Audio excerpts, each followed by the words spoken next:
What's up? Welcome to another episode of the Tina Parker Show. We have a continuation. We're on day 15 of 30 days of doing a challenge. Okay, so this is for folks that, if you're in fitness, this isn't for you. This is for people that are not working out, they need to be challenged, they're stuck, they're in survival mode, and I'm showing up. Okay, hopefully inspiring you to try replacing a bad habit with a good habit and try telling your brain that you can do hard things because you can.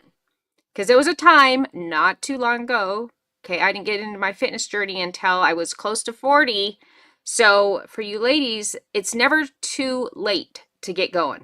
So today's day 15, and the topic is faith in motion. Okay, it's going to be really good. I'm going to continue on with this book that I'm reading. It's Ron Hubbard's Dianetics, and there's some great lessons in this. This episode is really going to help some women that are stuck, that are playing some things in their mind on repeat that's not serving you.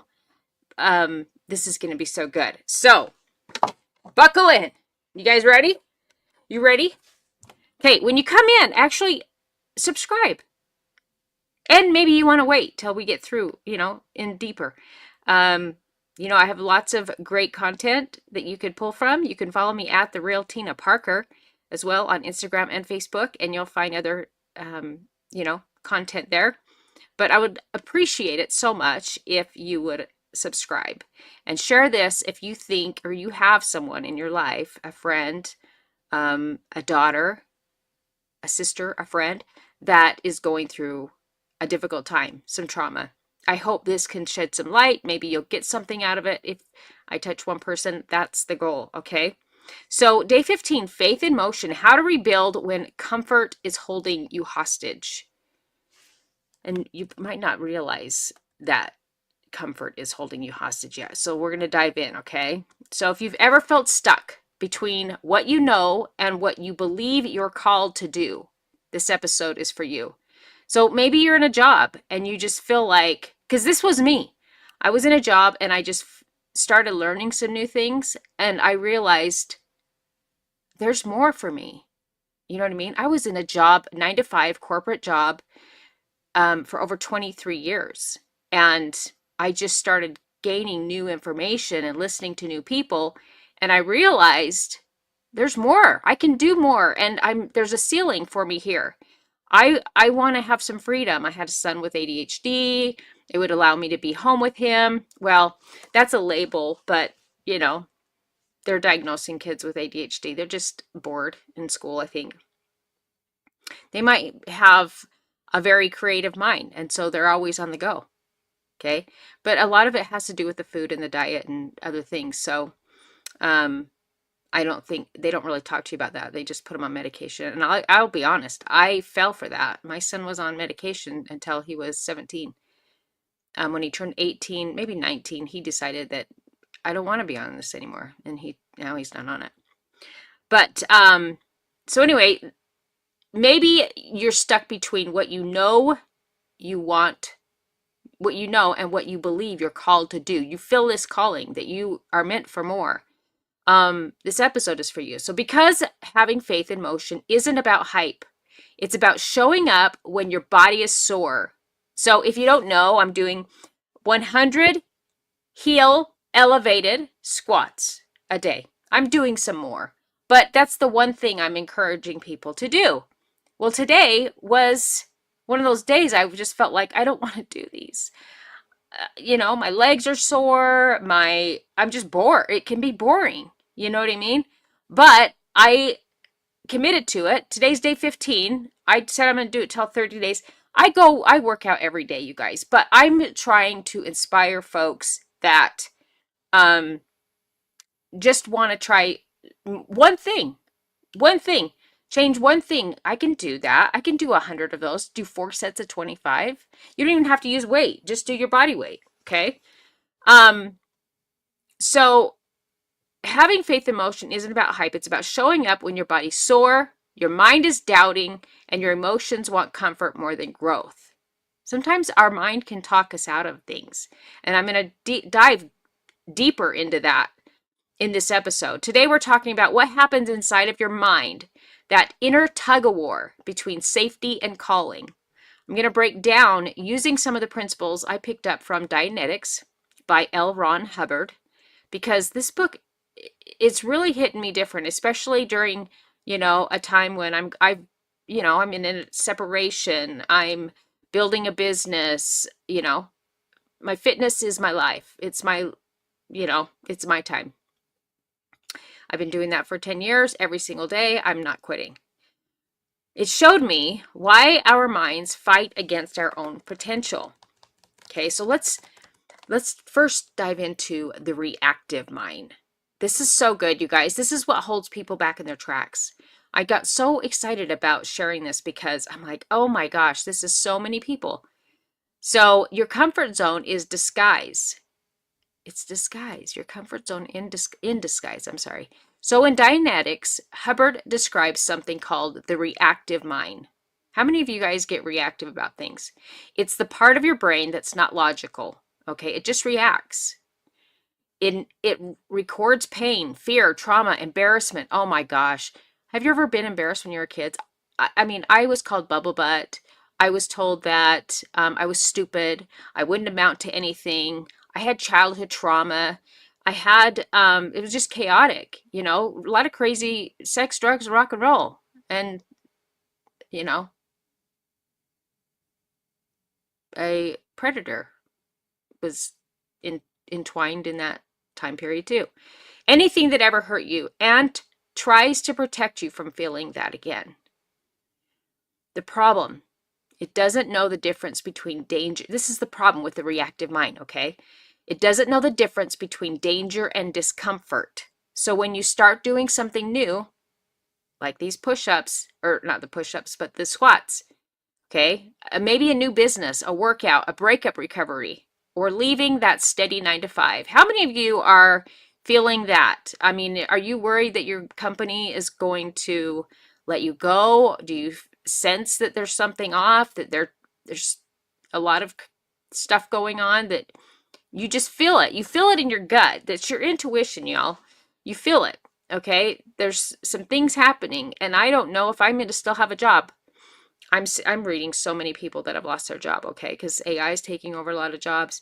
But I want you to know that there's huge opportunities that if you could look at it in a different in a different light, because there's a lot of opportunity, I promise you. So maybe leaving that 9 to 5, your reactive mind goes, oh no, we failed uncertainly before. That hurt and I want to stop. Okay, I experienced that.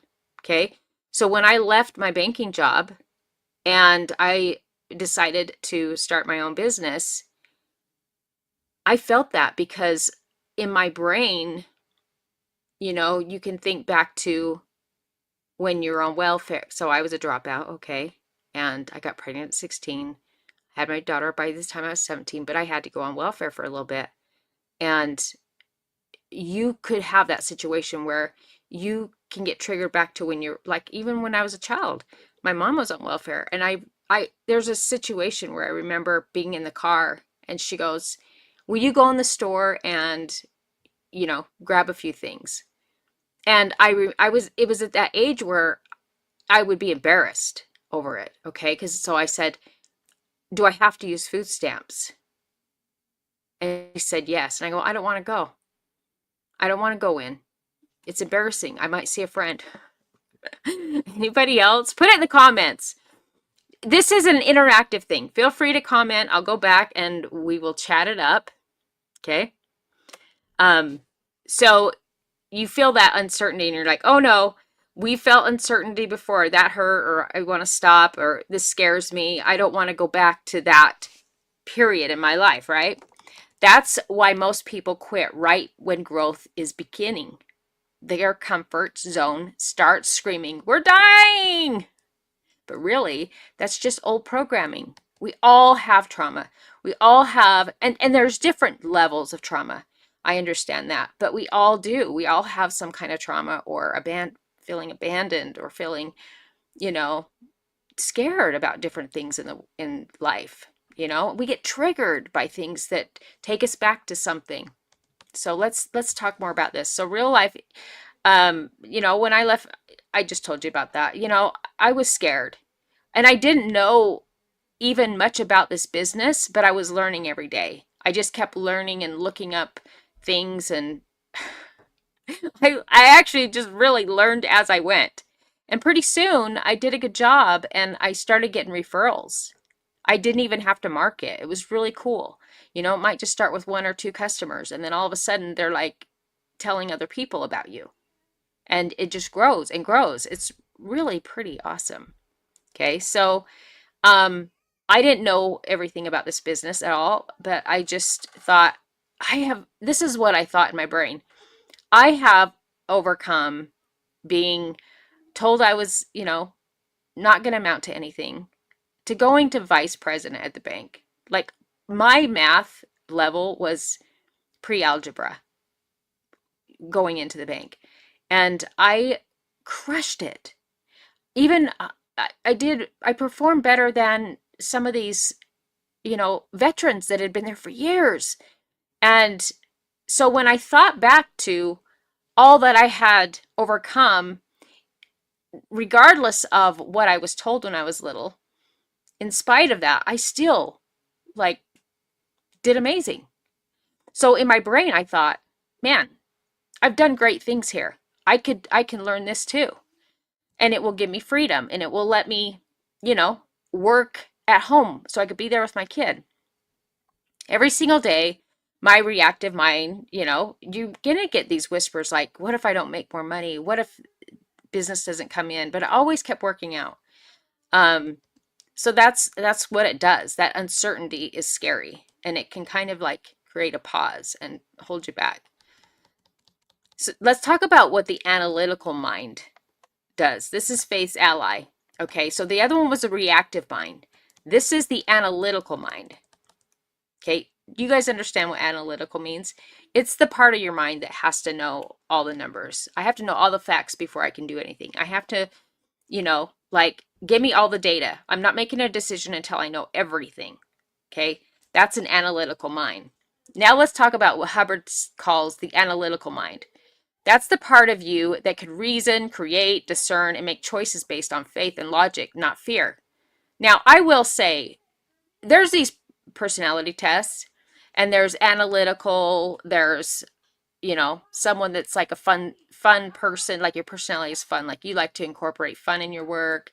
There's like a personality that's red. There's different, sometimes there's animals, okay, but I did one that was like colors. So red meant you're a closer, like you're direct, you're kind of like a strong masculine type personality, okay? And then blue was the fun personality. And yellow was kind of like, I want to save the world. I want to save the dolphins. I want to save the homeless. That's your yellow. And then green on this personality test was the analytical. And that was the person that we've all met people. If you're not one, you've met someone that is.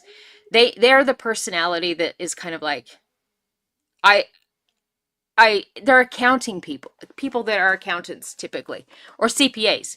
Like, they're very numbers oriented. They won't make a move until they know all the facts. It takes them forever to make a move or make a decision. Okay? And then if you provide all that and it backs up what you're saying, they're like excited. That's when they get excited. The yellow, which is like saving the world, you would talk to those individuals like, like, say, for example, Tony Robbins. Okay, he wants to make sure to feed kids, to help people that don't have food, because he experienced that as a kid. So that was like a big pull for him. So I was listening to Brad Lee. If you don't know him, you can follow him at The Real Brad Lee. He's a mentor. I consider him a mentor of mine. But he was saying that when he sold Tony Robbins on his platform, that Tony Robbins, that he had to meet with him like 4 times before Tony Robbins would like agree. But he realized Tony Tony's thing is like these kids, making sure everybody gets fed. And so he says, look, you want everyone to hear your message. You want to help everyone. But how many places can you be? This training will allow you to talk to the people that can't come to your meetings. Think about all the people you're going to be able to help that can't afford to come to your trainings. And that was it. So it just depends on what kind of a personality type they are. The fun, if you say there's going to be a party, there's going to be music, there's going to be dancing, you're like, yeah, I'm going to be there. You know what I mean? Or I want to do that kind of work. If I can just be having fun and you know what I mean? I'm a big blue. And then red is your direct, like, I want to make things happen. And so when I took this personality test, I was first, you have a little bit of everything in you. So first thing was I was red for like just wanting to get things done. Maybe it's to get recognition. I don't know. But then I also want to have fun. So fun was right behind it, close. And then yellow and then green. I'm very not analytical at all. But this might be a little bit different, his explanation of analytical mind, because you're making choices based on faith and logic. And that could be, yeah, I think that is the same analytical mind, because I think an analytical person, they have to follow their faith and what they're feeling, and they're all logic. If they feel fear, they don't want anything to do with it. I would say that's probably a numbers person. Like, they won't do anything unless they have all the facts. Spiritually speaking, it's your renewed mind. It's the part that hears Yahweh, which is God, whisper and say, I know it doesn't make sense yet, but I trust the process. Faith in motion means your analytical mind is driving and your reactive mind is in the passenger seat. So some people that have a strong faith and they just have faith, I'm a big person with faith. So I like to believe, because I've had incredible things happen despite my childhood. And so I believe that Yahweh has my back. I believe the creator, source, whatever you want to call him, I believe that he's in charge. And I have had seasons where I haven't relied on source like I should. But I will say that faith is a huge, huge part. That's, sometimes I don't know how things are going to turn out, and you might go down a path and you think this is the route you're going to go. And then all of a sudden you go down a different road and you're like, wow, I didn't see this coming. Right? In fact, like, I'll give you an example. Me growing up, I never had any dreams. I didn't even think, there's no way I would have believed I was going to become if you would have asked me or any of my teachers, do you think Tina would ever become indirect lending director and then vice president? They would say, hell to the no. There is no possible way. Because my attention span, like, I was always thinking about the chaos at home. Like, I couldn't stay focused. We moved 7 times during my elementary, so I never was on top of what they were learning. Everything went in one ear and out the other during school. It's like, they're like, she needs to be held back. So I dropped out, after I got pregnant.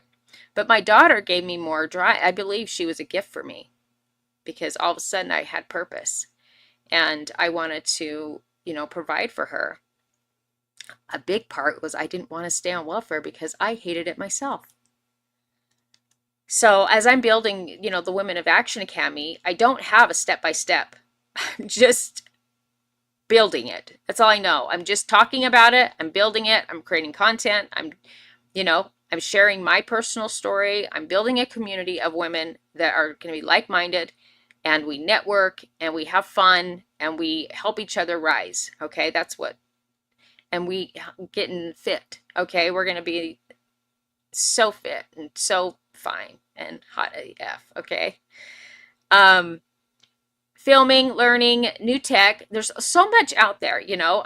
I want to help these women, so I have experience in helping create LLCs, you know, a business, which you want a business, y'all, because it helps you write off your taxes. Like you don't want to be paying, you know, in a W-2 job, you're paying a ton in taxes. You don't want to do that. You want to have your own business, even if it's a side gig, so you can write so much off. And I bet you don't even realize how much you can write off. And I can help you with that. Okay. So I'm just testing things. You know, guys, I don't have all the answers. I'm just moving forward. Okay. And if you want to know more about that, I've got the link in this description and I would love for you to join me. It's actually a free online community. My analytical mind could tell me, you need to know exactly how this is going to pan out. But faith is saying, and my courage and my fearless, because of everything I've already overcome, we'll learn as we go. His example of analytical mind is a little different than what I thought, because I thought analytical would actually be, I'm not going to move on faith. I have to have all the data. I have to know how this is going to turn out before I'll make a decision. Faith would be more like a red or a yellow. I don't know. Maybe a blue too. A little bit of all of them, except for the green. It's learning why you move, okay? We're going to talk about engrams. You guys, this is really important because if you've had trauma, if you've had anything crazy in your childhood, you can be getting triggered and you don't even realize it, okay? And worse, it's hitting. So the emotional memories holding you back, okay? Your parents might have divorced and it was really horrible and you'll never forget it. And so now you carry that fear or that issue into your new marriage. All kinds of things. It could be so many things. Okay, so now this one, you know, with all the stuff I've experienced, and then I had a recent video that I shared, and I thought, you know what? I think I had an engram in me, and this is why I created the piece of content that I did. Hubbard uses the word engrams to describe stored emotional pain. Think of engrams as your internal pain recordings. They're like these invisible tattoos that trigger you when something feels familiar. Okay, think about your own life as I'm talking about this. Maybe you tried to start a business before and failed. I know a lot of women that have tried to do things and then they don't try again, or maybe they've tried things like 5 times. I have a friend that we were talking to her about joining our business, and she was on the fence for a while because her husband was not buying it. He said, you have started 5 businesses and you never stick with it. And so she was getting a lot of pushback from her husband. And so it's kind of that thing, that engram was in the back, because this one could have been different. Like, why do you have to quit? So maybe you tried to start a business before and you failed. So now, every time you post content or pitch yourself, you feel that fear. Maybe you got burned in a relationship, so you pull away from anyone who tries to get close. I did that as well. I felt like, because I had these engrams, we call them engrams, when I was young, because my mom she dated so many men. I mean, my mom got pregnant young too, so she dated a lot. And I think she's on her 3rd marriage, which I don't see her getting divorced from him, but she's on her 3rd. And my grandma got married 5 times. But so you might, when you feel like they're pulling away or acting weird, you might be one that breaks up with them first, like the runaway bride, you know? And I had this weird feeling with my husband. We're separated, but when we were just dating, and I got scared and I said, I can't see you. And he was like, what? It was out of the blue. And it was just a personal fear that I was dealing with internally. Maybe you got judged for taking up space once, so you now shrink every time you speak up. I have. Have you? Those are engrams, and the only way to clear them is through motion. So that's why, we're referencing back in some faith. So James 2:17 says, faith without works is dead. You can't think your way out of old pain. You have to move through it. Every squat, every sales call, every uncomfortable yes, you're literally writing over old engrams with new evidence.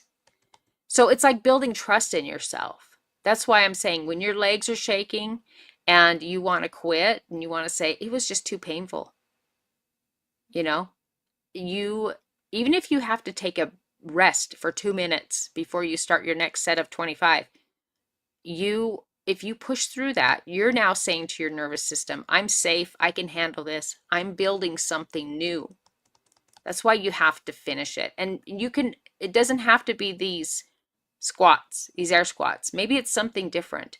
Maybe it's brushing your teeth every day, and you currently don't brush your teeth every day. Maybe it's making your bed every day. But you're doing new things to create new stories. You're changing your nervous system, rewiring your brain. So there's this other part of this whole thing called clearing, okay? How repetition becomes revelation. It's like your new revelation of what you learn. In Dianetics, the process of clearing means releasing those stuck reactions until your mind stops reacting and starts creating again. For us women of action, clearing looks like this: showing up for your 100 squats even when your legs ache, praying even when you don't feel connected, making content when no one is watching. Like, you might be not getting anyone looking at your stuff, okay? Look, no views, no likes, nothing, but you still create. Forgiving when you'd rather fight. There's sometimes that we just hold this grudge and we're like, I'm not gonna say sorry. They need to say sorry. I would rather just, like, you know what? I think two people are both in the wrong. When there's a fight, there's usually both parties contributed to that fight. So be the first to forgive, even when you want to keep fighting, and even when you know you're right. That's clearing. You're teaching your brain that discomfort isn't danger, it's data, it's feedback, and repetition is where faith becomes your proof.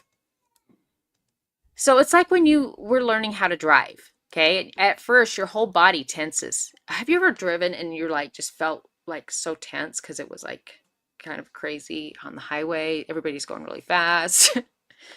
Your hands grip the wheel, your heart races. Maybe it's when a cop comes up behind you and puts on the lights. But the more you drive, your body learns, we're safe, we got this. Faith works the same way.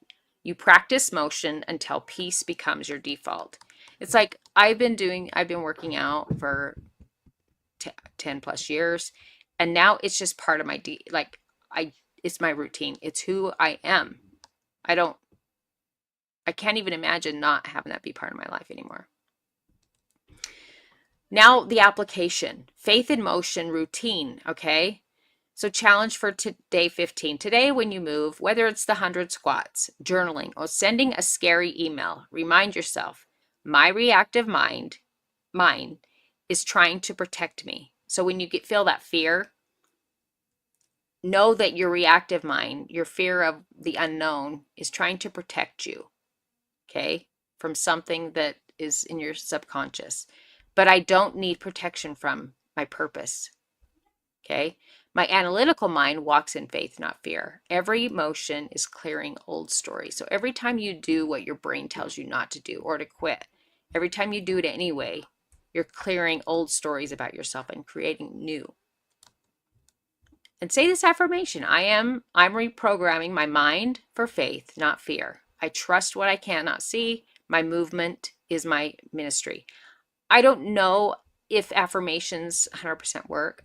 Maybe they do, but you're just stating new positive things over the negative things in your mind. Like, I am skinny. Maybe I am wealthy. Maybe you don't have the money, but somebody does. And whose pocket, I just haven't met them yet. We haven't connected yet. We have become friends, but I know I'm going to have a solution for their problem and they're going to hand me some money, right? Closing. Faith in motion means trusting that Yahweh didn't call you for comfort. He called you to completion, okay? And know that you are a child of God, okay? You have the power within you. He gave you that power, all of us. Every time you show up when it's not exciting, you're proving to yourself and heaven that you're ready for more. So if you're sore, tired, questioning whether it's worth it, that's not a sign to stop. If you get that, I've had that before where you're like, it's not even worth it. It's not a sign to stop. Okay, that's proof that you're clearing the old and building the new. Faith in motion isn't about waiting for the feeling, waiting for it to feel right. It's about becoming that feeling through action. You're not stuck, you're strengthening. I want to touch really quickly on a couple of things more about these engrams, okay? Because if you have some trauma, all right, this is the modern science of mental health back in 1950. Hubbard defines an engram as a recording in the reactive mind that contains pain and unconsciousness and all the perception associated with that moment. So he believed that recordings stay buried in the reactive mind, the unconscious, pain-based part of you. When something in present life resembles the past pain, that engram re-stimulates, okay? You feel anger, fear, insecurity, or shut down without consciously knowing why. You might not know why you're shutting down, but it's deep in your, subconscious. The goal of Dianetic therapy was to re-experience and discharge the emotional charge so it no longer unconsciously controls you. So just to keep it simple, you don't get free by suppressing pain. You get free by facing it in awareness until it loses power. So there was this video the other day that I just was like expressing my feelings about, this job interview I went on and, being told that I was too, I needed to tone it down. Don't tell people all my experience. Don't ask questions that, surprise them, like, because I knew his business. I asked questions like, what are your goals? Are you looking to build this up? Grow this? Are you looking to increase your social media presence? What do you want to do? Well, I think I still had some resentment and issues that I didn't get that job, even though I knew I was overly qualified, right? So the way my video came across, it was like bold, it was like weak leadership, and I said the F word in it. Well, that people could get triggered by that video. But honestly, I feel so much better by getting it out.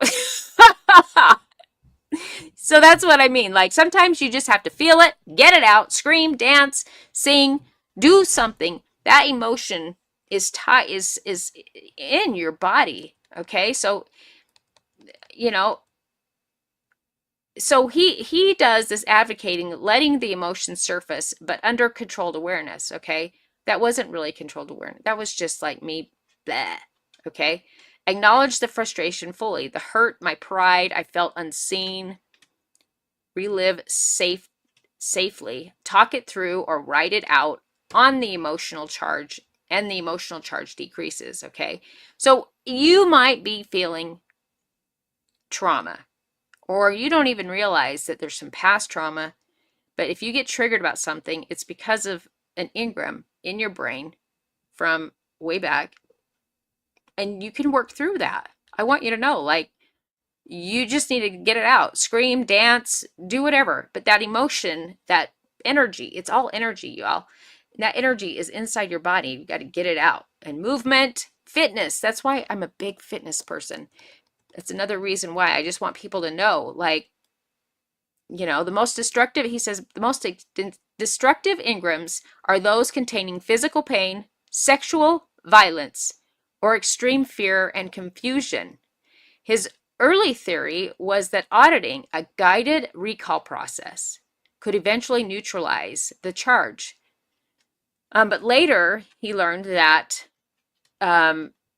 Practice recognize that this requires safe, trained facilitation, never self-expose without support. Okay, in modern psychological terms, trauma like sexual abuse can live, this is the part I want you to understand, it can live in the body, the nervous system, the muscle memory, hormonal patterns. So what I'm saying is, through fitness, faith, and embodied motion, that's super healthy evidence-based version of clearing it out of you. It's huge. Movement, breath work, and safe storytelling help discharge stored energy without re-traumatizing. That's why it's so important, you guys. If you're not working out, if you're not taking care of your body, if you're not moving, if you think just going to a therapist and sitting on a couch and talking about it, I mean, that's great, but there's people that go to therapists that talk their way to the end. Like, when does this end? What's the time frame? When do you expect me to get over this? You guys, I just believe by you pouring into yourself, showing your body you love yourself, your movement, you are doing some things that you didn't think you could do. You're going to reprogram your brain, and you're getting out that negative energy that's stored in your body. Okay? So it's just huge. Okay? So ladies, you're not crazy for feeling waves of anger or grief. It's not weakness. It's just data. It's information that has been stored in your body from experiences in your past. Okay? It's your body saying, hey, something got poked. You don't have to suppress it, but don't let it drive you either. Like, get it out. Like, voice it, scream it, dance, do whatever, okay? Acknowledge it, okay? You witness it, you move through it, and you hand the wheel back to faith. God has your back. Yahweh has your back, okay? I just think this is such a great message because I think every single one of us have experienced something that could be triggering, and I just want you to know that you can get through it. If there's anything that I can do for you, any questions, how I got through my trauma, if you want to, I'm here for you. Let me know how I can help you. If you want to get out of your 9 to 5 and you're looking for, some opportunities, there's so many opportunities with the way this world is shifting, and opportunities for you to make money, okay, and start your own business. I can help you set up your LLC. If this episode spoke to you, share it with another woman of action who's rebuilding her faith and fire. All right, and remember, you're not behind, you're being rebuilt. Don't forget to subscribe to the Tina Parker Show. Okay, I'm talking about real conversations, truth, and energy. And I'm helping women move from survival to power. I appreciate you so very much for joining my show today, and I hope you have an incredible rest of your day.